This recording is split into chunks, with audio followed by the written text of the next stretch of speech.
Hi there, it's the autumn that keeps on giving rain. It's been a very wet autumn so far, particularly October across some parts of the UK, and well, November's continued on a similar theme as well. Now, 2 weeks ago, we were talking about flooding across Wales and the West Midlands. Now the attention has shifted a little bit further north into northern England and the North Midlands, particularly at the end of last week. This map here shows the radar estimated rainfall accumulations between last Thursday and Friday. So the map itself covers a 48-hour period, but much of this rain actually fell in just 24 to 30 hours, for example. And you can clearly see the bullseye on the map here over South Yorkshire, where we've had 80, 90 millimetres of rain in quite a few places, particularly around the Sheffield area, but some rain gauges recording over 100 millimetres, 115 millimetres or so in one or two locations as well. So a lot of rain falling in just a day, and all of that then has to feed through the various river systems over the following days before things start to calm down. So unsurprising, we've seen a significant flooding event, for some places the worst since 2007 across parts of northern England. Now this is a river gauge along the River Don just outside of Doncaster, and you can see even on Thursday, right at the beginning of this graph here, the river was going up fairly quickly above the minor flooding stage here. And actually this river at this particular location rose by about 4 metres in less than a day. That is a significant rise of water along this river.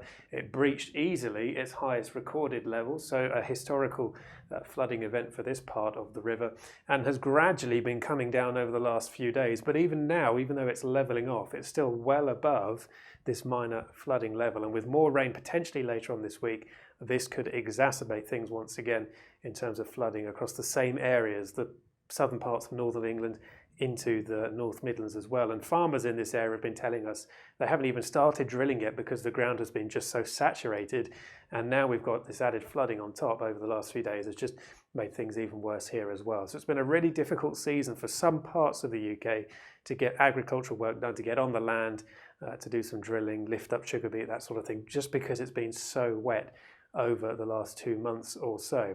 Now this is the radar from last Thursday, just to show you how things looked. This weather front here tended to stall across the same area for much of the day. It kept feeding in moisture off the North Sea, and it continued to rain in this sort of zone for the best part of a day, if not more. Now south of that we had plenty of showers running up through the channel, but quite a lot of dry weather. It's stark contrast across much of the southern half of the Midlands into East Anglia. So big differences north-south just by 10-20 miles or so as to how much rain you saw at the end of last week. Now, as I say, this is last Thursday. Compare this to the forecast for this Thursday, and it's remarkably similar. Yet again, another area of low pressure, and yet again, another front that may potentially develop and get stuck somewhere to the north of this area of low pressure. But the question mark at the moment is exactly where this front will tend to stall on Thursday. It could end up being a bit further south than the one we saw last week. It could end up affecting some of the same areas that were badly affected last week as well. So certainly want to keep an eye on, because there is a potential within this zone of maybe an inch of rain, possibly 2 inches. So not as much as we saw last week, but of course any rain on top of the already flooded fields is not going to cause great conditions, is it, with more flooding likely across these same parts of the UK. We'll talk a little bit more about that in just a moment, but in terms of the bigger picture for the next week or so, very active jet stream, as we've seen through much of this season. It's caused by shots of very cold air coming out of Canada, forcing a trough down in the jet stream over North America, which ultimately starts to force more of a ridge over the central Atlantic, and then a trough digging down across Western Europe. So right now we're situated in this trough in the jet stream. That's where all the cold air is. That's where the unsettled low pressure weather systems tend to favour and locate themselves. To the south of the jet stream is where higher pressure and warmer conditions tend to be. But for most of the season we've been in this sort of pattern. The reds here indicating a very active jet stream as well, driving those areas of low pressure in.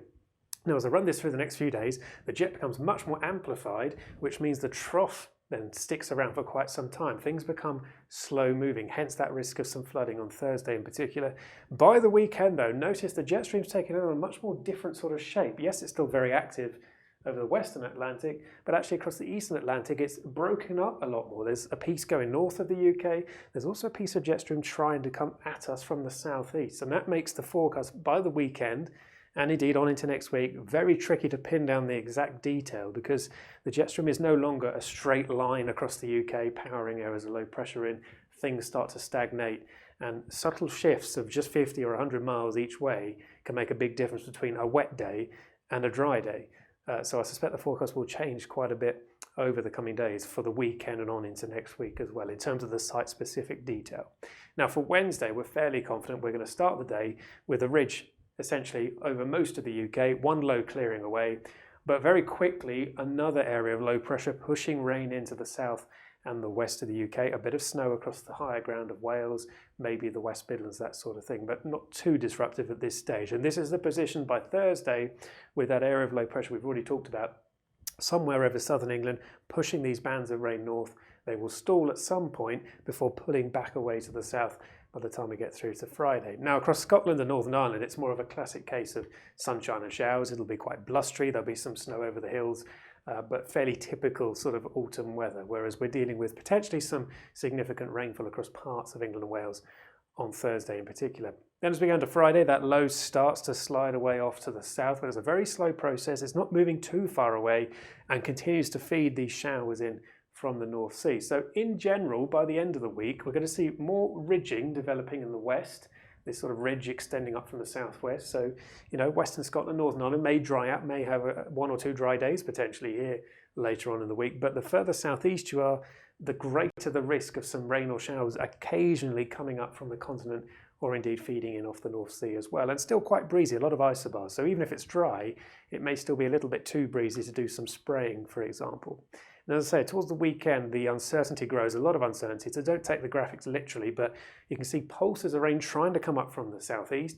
Equally, fronts also trying to come in from the west. So we're sort of being attacked from both sides. But in between these wet areas, there will be places that do get some dry weather. So I'm not necessarily saying it's going to be a washout of a weekend, but I do think the forecast is going to change quite a bit over the coming days between now and then. And look at next week as an overall sort of pattern. Low pressure, as you can see here, generally speaking, to the west of the UK. So that means most of the rain and showers will affect the south and the west of the UK. And generally speaking, the further northeast you are, the best of the drier and brighter weather there will be. But that said, fronts in this situation, when you've got a strong southeasterly and the lows aren't moving through, they're sort of sitting here for several days. If you get a front moving through and stalling over the North Sea, that can potentially feed quite a bit of rain into eastern Scotland, northeast England, for example. So that's something we'll have to keep an eye on, because with a bit of upslope, that can give some quite significant rain totals in northeastern parts of the UK, for example, into next week. So with all that going on, there's a lot going on. My best advice is to speak to our forecasters. We're available every day, 6 in the morning through until 6 in the evening. We're constantly looking at all of this data, and we'll keep you up to date with the latest forecasts as and when they will likely change over the coming days. As I say, it's worth keeping an eye on the forecast over the next week or so, because the detail for your particular location will probably change quite a bit as well. So here's the bigger picture for week 2. This is from the 18th to the 24th of November.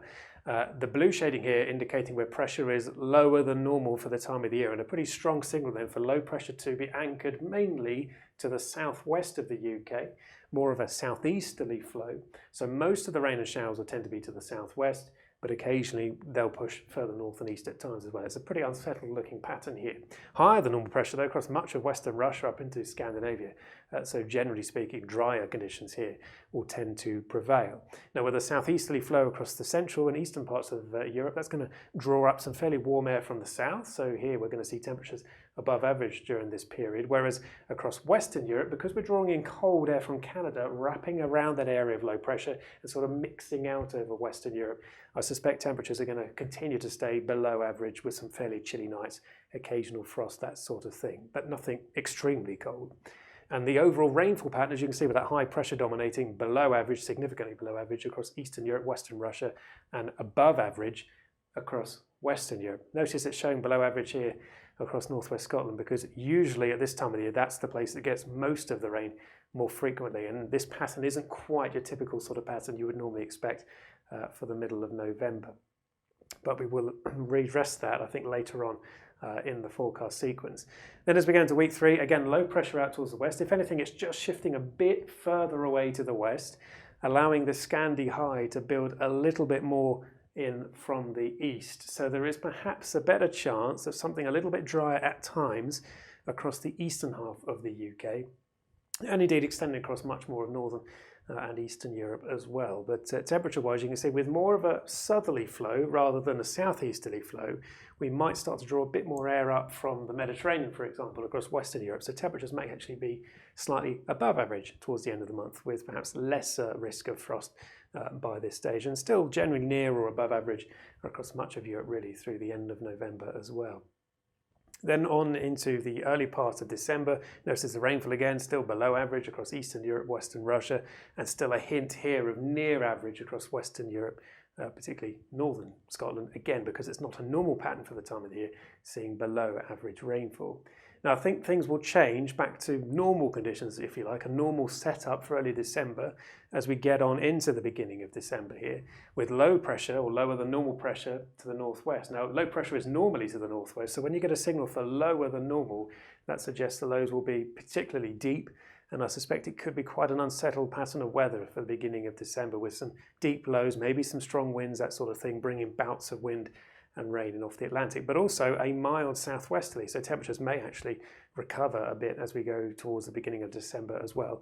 Near normal showing up at the moment across Western Europe. Notice still a signal for slightly above average temperatures across Eastern Europe at this stage. And in terms of rainfall at the moment, looking like mainly near normal across Western Europe because of that return to mild southwesterlies, perhaps slightly drier than normal in parts of Eastern Europe at this stage as well. So it's quite an active 4 weeks of weather. To summarise that for you, staying pretty unsettled much of the time with rain or showers.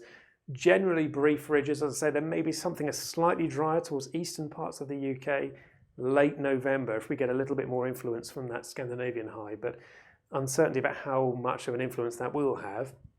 Cold nights, though, continuing for the next 10 days or so with risk of frost at times. So there is still the potential for a risk of frost, but as I say, nothing exceptionally cold by the looks of things at the moment. And there will be a little bit of snow at times over the high ground of Wales, northern Britain, perhaps some of the hills further south on some of these fronts that do come in, but nothing significant. And temperatures generally below average, as I say, but turning less cold towards late November by the looks of things as well. So lots going on, certainly worth keeping up to date with the latest forecast over the next few weeks or so. It's bound to change a little bit between now and then, but the broad theme is looking pretty unsettled, more of what we've already had really for much of this autumn. If you have any comments or feedback, as always, we'd love to hear from you. You can contact us via email or indeed on social media.